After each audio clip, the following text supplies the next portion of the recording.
Que la paix soit avec vous, maître. Que la paix soit avec vous. Monsieur, un massacre de grande ampleur a eu lieu ces derniers jours dans la ville d'Al-Fashir, en Arabie saoudite. Et cette situation a commencé à se généraliser dans de nombreuses régions du monde. Pour nous, comment évaluer ce point? Comment aborder cette question? Maintenant, si vous vous souvenez la semaine dernière, ou c'était peut-être la semaine d'avant, je ne suis pas tout à fait sûr, nous avions parlé de cette question.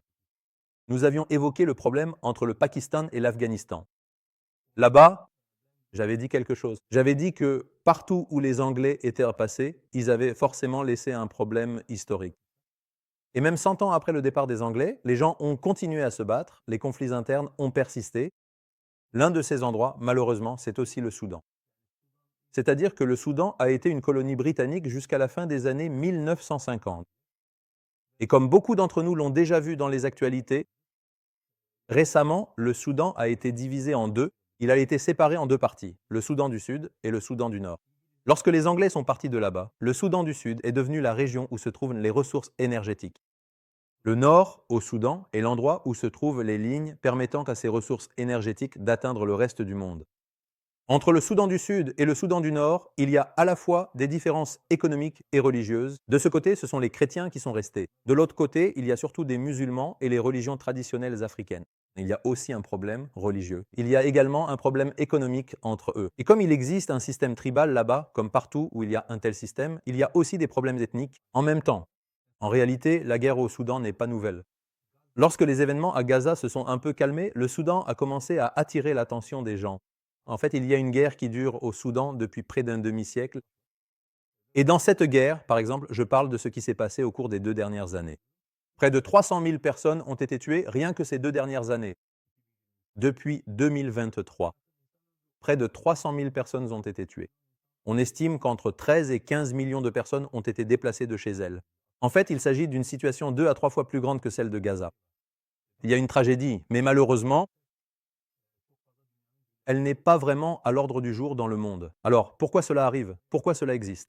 Au Soudan. Voilà, l'une des raisons, comme je l'ai dit, c'est que lorsque les Anglais sont partis, ils ont divisé le Soudan d'une manière similaire à ce qui s'est passé avec les Kurdes dans le sud-est, comme je l'ai expliqué la semaine dernière, si bien qu'un conflit était inévitable.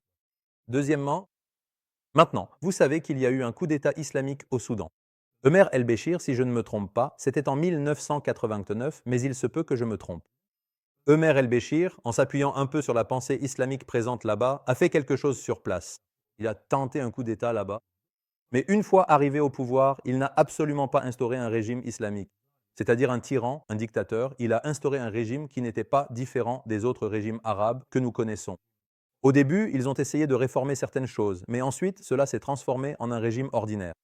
Maintenant, comme il est arrivé au pouvoir par un coup d'État militaire, il n'a jamais vraiment pu faire confiance à l'armée. Comme il ne faisait pas confiance à l'armée, il s'est constitué une armée à partir des tribus rurales du Soudan. À l'époque, on les appelait les Janjaweeds. Vous vous en souvenez? Les Janjaweeds étaient aussi très sauvages, très cruels. Ils ont infligé des tortures inimaginables aux gens. Mais à cette époque, comme ils faisaient cela aux chrétiens ou aux adeptes des religions traditionnelles africaines, pour être honnête, les Soudanais n'ont pas vraiment réagi à cela. C'est-à-dire parce qu'ils étaient du côté du gouvernement, parce qu'ils soutenaient l'État. Bien sûr, peut-être qu'on en parlera un peu plus tard, mais quiconque a soutenu un tyran, Allah l'a forcément puni à la fin par la main de ce même tyran. C'est une règle infaillible, infaillible. Bien sûr, ces Janjaweeds se sont transformés avec le temps en une armée parallèle. Le gouvernement soudanais leur a alors donné un statut officiel. Donc il y a eu deux entités dans le pays, deux armées, l'armée officielle de l'État et puis ce qu'on appelle aujourd'hui les forces de soutien rapide. Cette armée s'est également formée. Après 2018, lorsque ces soulèvements ont commencé et qu'ils ont renversé Omar el-Béchir, l'armée officielle et cette armée parallèle, ces mercenaires dont nous avons parlé, se sont unis. Ils ont ainsi formé le nouveau gouvernement, le nouvel État. Mais bien sûr, vous le savez aussi, il y a certaines lois qu'Allah, le Tout-Puissant, a établies dans cet univers. L'une d'elles est que s'il y a une double autorité quelque part, il est impossible qu'il y ait de l'ordre. Il y a deux armées distinctes. À la tête de chaque armée, il y a un général différent. Et chacun d'eux a ses propres intérêts. C'est l'une des raisons de la guerre actuelle, c'est-à-dire la présence d'une double autorité au sein de l'État. Bien sûr, il y a aussi des facteurs extérieurs, c'est-à-dire dans la poursuite de cette guerre. Par exemple, l'un d'entre eux, vous le connaissez tous, Vous entendez très souvent son nom ces derniers jours, c'est-à-dire les Émirats arabes unis que l'on pourrait qualifier de diable du Moyen-Orient. Les Émirats arabes unis soutiennent les forces de soutien rapide. Ils les soulèvent contre l'armée principale. Et en fait, la raison de ce massacre qui s'est produit à Fachir, c'est aussi l'implication des Émirats arabes unis, leur incitation à la violence. Alors, que veulent exactement les Émirats arabes unis? De quoi? Du Soudan. Premièrement, il y a des réserves d'or. Par exemple, j'ai lu une étude. À partir de l'année 2025, officiellement, la quantité d'or envoyée du Soudan vers les Émirats arabes unis est de 9 tonnes. C'est le chiffre officiel, donc 9 tonnes ont été exportées. Si l'on considère la quantité non officielle, on peut dire que presque tous les besoins en or ou le commerce d'or des Émirats arabes unis passent par le Soudan. Posséder ces ressources aurifères, c'est une raison. Deuxièmement, par exemple, vous vous en souvenez peut-être grâce aux informations, à un moment donné, Israël a acheté au Soudan une parcelle de terre de la taille d'Israël.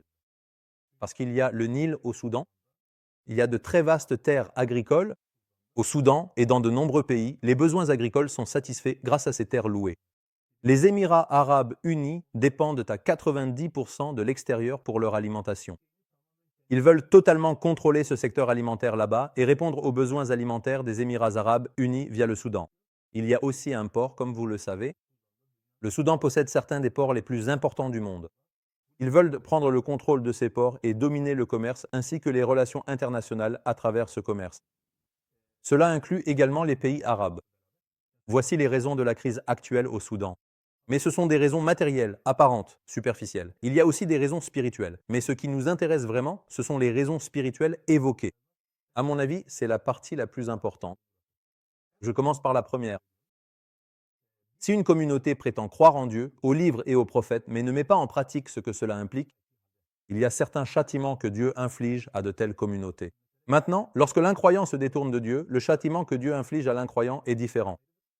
Le châtiment que Dieu inflige à celui qui dit « je suis croyant », qui dit croire au livre, mais qui se détourne de Dieu, est différent.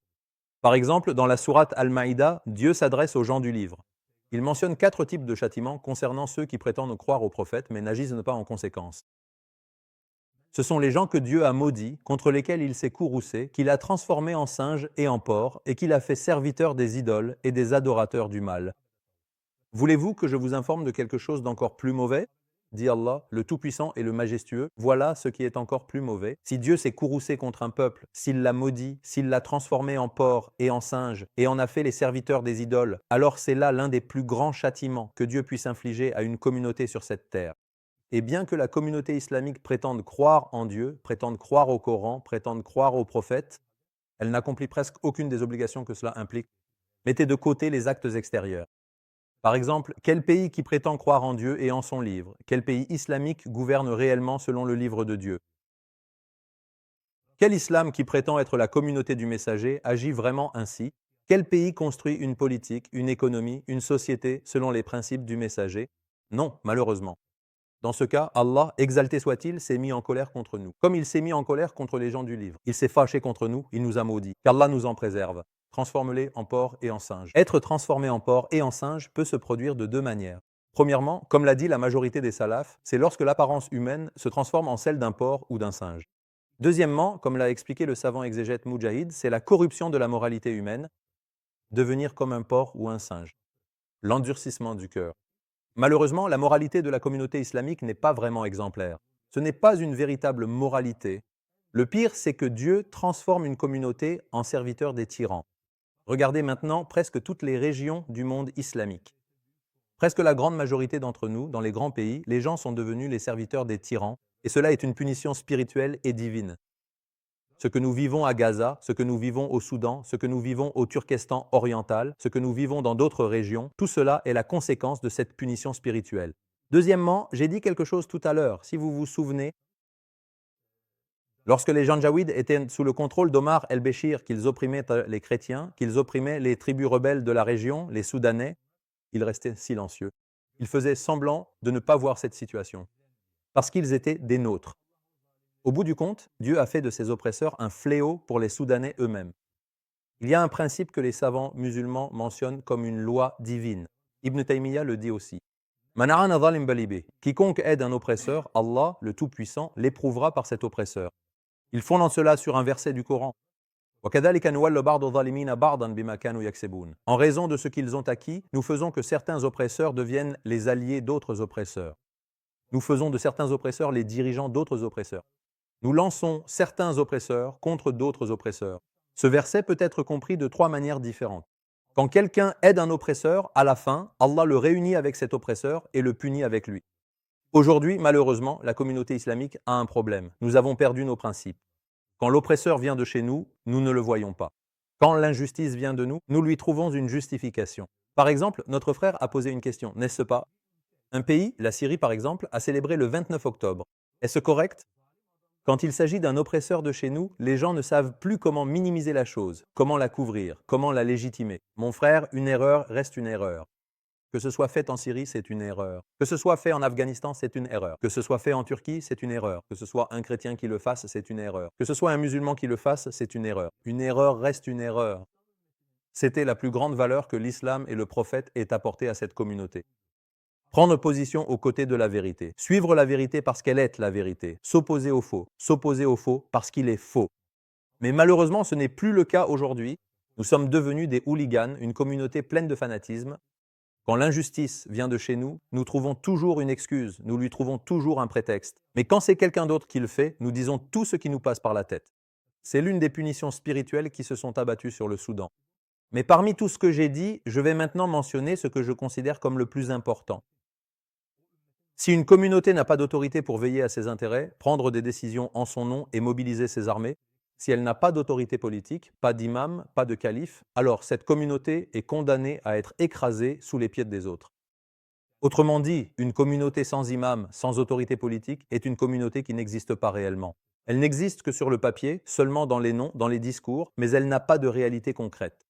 Comme je l'ai dit, voilà, Gaza, alors que nous n'avons même pas encore pu penser les blessures de Gaza, alors que nous ne pouvons pas encore vraiment parler de Gaza, un tout nouveau problème, une toute nouvelle actualité s'est présentée à nous. C'est ce dont nous parlons en ce moment. Bien sûr, nous allons faire des efforts pour guérir cette blessure. Il n'y a aucun doute là-dessus. Mais nous ne devons pas oublier cela non plus. Si nous ne nous attardons pas sur les véritables raisons de notre situation actuelle, nous ne ferons que nous mentir à nous-mêmes. Ce serait comme donner de l'aspirine à un patient atteint de cancer. C'est pourquoi la toute première priorité et l'agenda principal des musulmans doivent être que l'islam retrouve une autorité politique. Il faut parvenir à un gouvernement, à une autorité qui brandira l'étendard de l'islam, mènera le djihad sous cette bannière et apaisera la souffrance des opprimés sur terre. Sinon, nous laisserons tomber le Soudan et commencerons à parler du Turkestan oriental. Nous laisserons tomber le Turkestan oriental, puis nous commencerons à parler du Cachemire, de l'Arakan. C'est ce que nous ferons. Cette oppression ne cessera pas. Ce que je demande à mon Seigneur, c'est que nous soyons innocents de cette oppression. Nous sommes les ennemis de ceux qui commettent cette injustice. Nous sommes aux côtés de tous les opprimés, de tous les démunis. Qu'Allah, le Tout-Puissant et Majestueux, accepte ce témoignage de notre part. Qu'il nous emploie aussi pour punir ses oppresseurs, qu'il nous utilise afin que notre Seigneur, qu'il soit glorifié et exalté, nous compte parmi ses serviteurs bienheureux qu'il a utilisés pour effacer l'injustice sur cette terre. Puisse notre Seigneur Tout-Puissant nous accorder la grâce de vivre dans un environnement politique soucieux du bien-être de la communauté de Jésus, sous l'égide de laquelle nous pouvons tous vivre et qui prend des décisions au nom de la Oumma islamique. Puisse-t-il nous donner la grâce d'en être témoins. Oh mon Dieu, Amen.